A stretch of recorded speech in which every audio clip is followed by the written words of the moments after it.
Welcome to the Popcorn Junkies. Welcome, Miss Sawalha. Welcome. Yeah. We are reviewing a film, a Norwegian film called. But please don't turn off. Sometimes when if you say a foreign film, with do not turn off. Don't turn off. It's like when I phoned my friend and said, I went to cinema last night. We see a Norwegian film. Oh my God! It's like, well, hang on a minute. You don't know yet what I thought. Some of the greatest films are foreign films, and some of the greatest American films are remakes of foreign films. So it's sometimes nice to go to foreign. Let's not forget Parasite won the Oscar, didn't it, a couple of years ago? This is The Worst Person in the World, directed by Joachim Trier, Joachim Trier. As I say, it's Norwegian. And it stars Renate Reinsve as a woman called Julie. And it's a film chopped up into 12 chapters with a prologue and an epilogue at the end. And it essentially follows Julie across, I think it's a 4-year period, but across a particular period of time, as she comes to terms with really what the meaning of her life and her relationships are and what she's wanting from life, sort of professionally, familiarly, and in terms of love too, and whether she can find a successful relationship. I think she's pursuing something. Yeah, but she doesn't know what it is. Exactly. Yeah. So this started. How did you feel as it says at the beginning, doesn't it? A film in 12 chapters with a prologue and an epilogue. Did that make you sort of fill with dread? I didn't read it. I didn't know that's what it was until you just said it. Were you munching on your popcorn? Didn't know until you've just said it. Did you see the chapter headings across the film? No. What do you mean? They were coming every time we went to black. I didn't notice them. They had great titles. Like as what? Well. Well, one of them was called Oral Sex in the Age of Oh, #Me yeah, Too. I saw that one. But I wasn't looking forward to them. You know what I mean? If one went into my brain, it went in, but not always.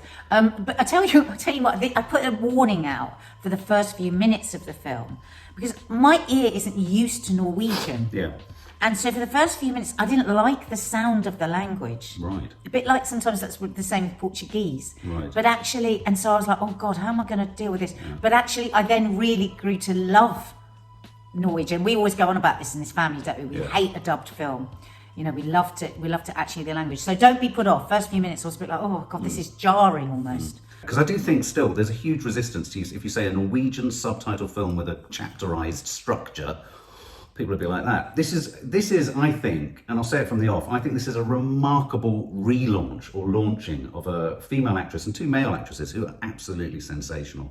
A sensationally performed film. I can't believe what we witnessed with the performances. No, I mean, it was quite remarkable. And so the film begins with what I thought was a really, really funny montage, which all of us in our sort of wandering through our 20s will relate to, where this young woman, Julie, wanted to be everything. She thought she'd be, a lawyer? It starts with her, first of all, training to be a doctor. Doctor, that's right. And then she moves to psychotherapy. Then she moves to photography. And then she ends up working in a bookshop. And it has quite a sort of comedic feel it's a at dark the comedy. beginning, isn't it? And it's quite light and almost tinkly, and you think, oh, where's this going? You didn't know where to put your foot with it. Yeah. Well, I think all the way through it was an arched approach to family and all this kind of stuff. And then slowly... I think not all the way through it. I think it starts like that, and I think it becomes very serious and very philosophical in a great way, in a really good way. Yeah. And so we see her sort of, she kind of develops a relationship, doesn't she, with what's the chap's name? He's called Axel, who's a guy who's much older than her. She's seen her before that, go through quite a few, because she loves sex and she loves she's gorgeous, she's beautiful, dancing. And she just loves life. Yeah. She loves being wanted. So you see her, going out with a model, and then the next it's an actor, and then it's the next. So she's set up very much as in the best.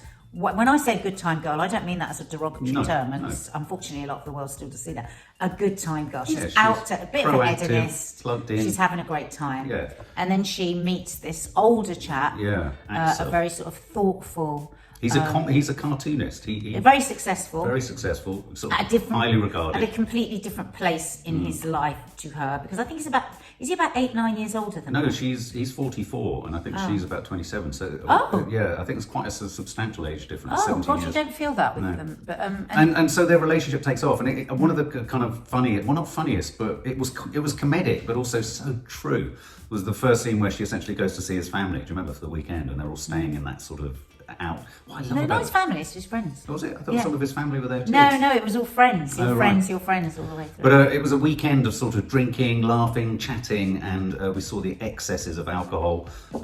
We heard older relationships having huge rows through walls, and what I liked about it was incredibly... It took its time. Yeah. That's what it... In most films, you'd rush through that would have been done in like a few minutes. Yeah. But actually, it was quite long. Yeah. And we did say this about the film afterwards. I just feel like some people aren't going to want to sit with it because it is... but just indulge in it. Just really watch the relationships and the way that and the complexities of them, because I think that's the deliciousness of it all.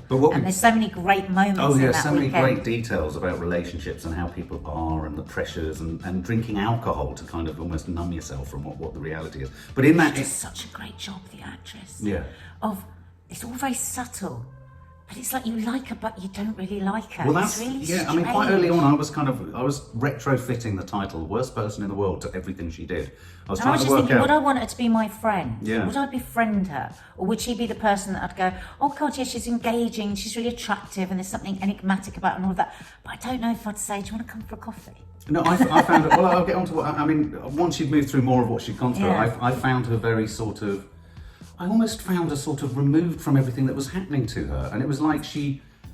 In her not knowing what she wanted, she didn't really care what the consequences were for anyone else in passing through things. Well, because when we find out later that she has a very complicated relationship with her father, we understand all of that. Often, in my experience, women that are very much focused on the men in the room have often had difficult relationships with their father. I'm always focused on the women in a room. You know, I'll say that, but most of the time I'm not that interested in the men. I like talking to other women because I don't need that kind of, I'm not yearning that kind of You're attention. not seeking the attention you didn't have. No, exactly, because I always had it. I always felt loved, I always felt secure, I always felt... And so it's almost like you don't really see her interactions with any other women. So there's this sense that these other women don't like her, and you start off by thinking, oh, is that because she's young and she's gorgeous, and this woman, one of the women that's taken quite against her, you see she's unhappy in her marriage, she's menopausal and all that.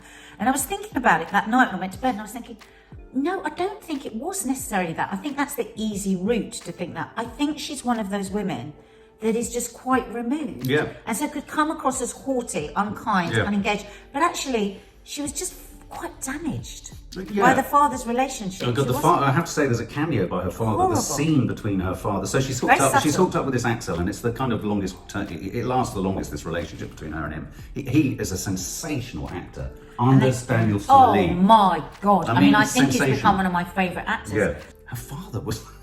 Most phenomenal this isn't character. a battering, brutal, alcoholic father where you see loads of horrific scenes. It's not. It's way cleverer than that. Way cleverer. He's she is not relevant. Not relevant. She's an irritation. Yeah.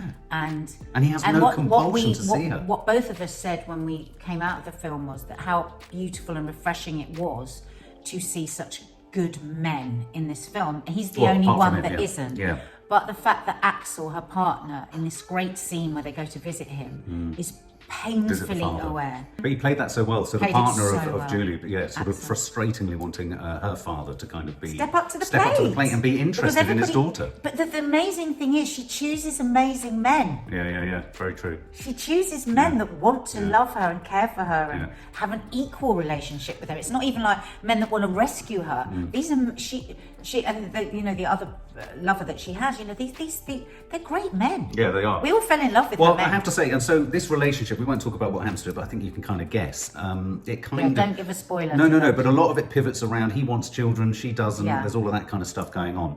The film also engages in what I call a bit of magic realism. There was one particular scene in the middle of the film, which was, I thought, excellently done. And I was looking at it technically, thinking, how have they done this? And, where she sort of walks through the town. And well, no, first of all, you get this frustration with her relationship, and she just switches the light. Oh, that's on right, the wall, she flicks the light switch. And then she runs out of the apartment and runs through the city, and everyone's frozen in time. It's like...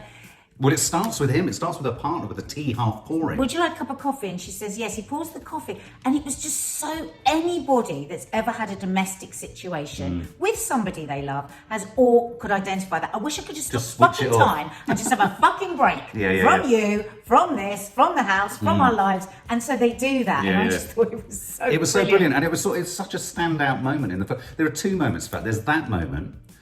which is lovely, and it actually leads her to a very important next stage of her life. I don't think we should say anything about that romantic.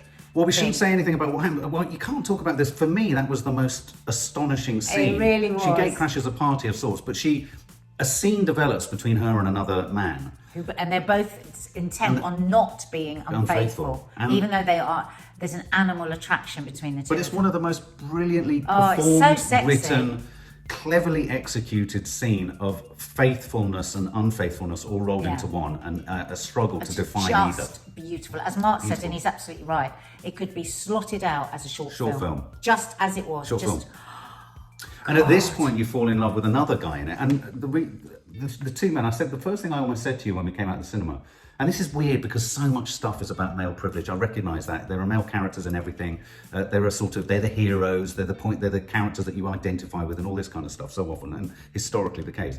But I've not seen a film in recent years where I genuinely really liked the two lead men in it. They were kind, they were thoughtful, they were sensitive, they were vulnerable. They were exciting. They were vulnerable. Were everything. It was vulnerable. so refreshing. They were interested, and they were fascinated by the workings of the minds and relationships and the world. They were just 360-degree men. They were the men that every man and woman should dream for their daughters. Yeah.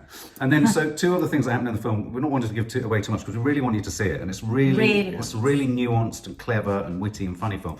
There's one, for me, laugh out loud sequence that then turns really twisted and dark, actually, where the drug taking scene, where, do you remember that, all the stuff around her body and about having babies, and it was quite a phenomenal scene. So there are a couple of moments in this where it's truly inventive. Really repulsive. Yeah, repulsive, but really experimental. But where are we going here with this? Stick with it, because it grounds itself again. Because sometimes you can get that, can't you? Watching a new film, think, she's going a bit too far now. But it was perfectly pitched and edited, and we got back on track with the story. Yeah. And then finally, in a sense, within the final chapters, the whole film took on an incredibly emotional, philosophically emotional. We were both proper sobbing. Yeah. I was sniffing. I was like, I can't remember the last time I cried. I was dribbling. Well, I can actually. I was dribbling. It was.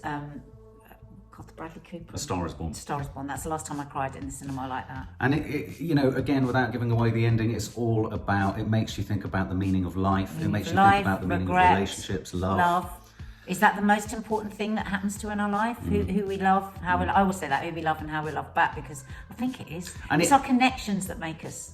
And it really, and this is quite something. It made me radically re-evaluate what life is about, and it's not often that art or a film can do that. It made me challenge. We are all often driven by the idea that we want to leave a legacy. We want to leave some imprint of ourselves on the world. We want to leave a lasting memory for those who loved us. And yet, this film reminds you that perhaps the simplest thing you should want is nothing more than being at a table talking to you right now. And that's what I do think about life. Yeah, you do. So whether you say we all want to, I don't want to. No. I want to just. This is what I. It's the people in my life. So, final question as we sum up. Simplicity of home. Yeah, simplicity of home. It's a beautiful film. Wait for the line when it comes. Yeah, it's a beautiful film. And I've never heard someone talk about comics and all that kind of stuff in the way that one of the characters... Take tissues. Yeah, take tissues. Final question. So why is it called The Worst Person in the World? Is she the worst person in the world? No, of course not. You can't just say no. Why give it the title? I don't know. I think as we came out, you're like, was she the worst? Down, because it's like, as women, we're all supposed, there's still this idea that women are just supposed to be sweet and cuddly and kind and grateful. Yeah. She's just a woman. Yeah. She's just a woman who I struggled to like and then disliked and struggled and was a bit uncomfortable about that when I left the cinema. But then as I thought about it over the next few days, I went, yeah, she's just a woman. Yeah. When you think about all the movies that we've seen and all the terrible, dreadful things that we've seen men do, she's just a bit impassive about stuff. Yeah, that's all she is. Why is it called that? The worst person in the world. Is it to challenge that? Is it to say that's what we would think of a woman that wasn't just grateful for being loved in the way that she was? And... Yeah. I would say there's one misstep at the end, but won't give that away. Oh my God, I have to. Oh, okay. I fucking hate the prologue. Oh, right. What the hell went on with that? Yeah. I said it's like somebody came in from Neighbours, the soap opera, and put a weird thing on the end. It was a strange ending. So if the director is watching this, you're a genius. The actors, you are all geniuses. God knows who. Was it some weird executive producer that came in? It's a very. Because you should have told him to F off. And there's a very clear cut-off point in the scene at the end of the chapter just before the epilogue. Perfect place to end. Perfect place. And director, I bet that's where you wanted to end. I feel like somebody made you do that prologue. Yeah, I know what you mean. So wonderfully acted, brilliantly shot, very simply shot, with a couple of really extravagant sort of experimental scenes within it. Makes you think about everything: the meaning of life, the meaning of love, the meaning of relationships. I thought it fully deserved being nominated for Best Foreign Picture. I thought it was a really surprising treat. What did win Best Foreign Picture? Did we see Drive it? My Car. Did you see it? I didn't, because Nanny Dye said it's a 3-hour film of boredom. And I just didn't have 3 hours to put to the side. It might be good, it doesn't mean it isn't good, but I couldn't do 3 hours. No, it's a shame the worst person ever didn't win it. I did, yeah, I agree.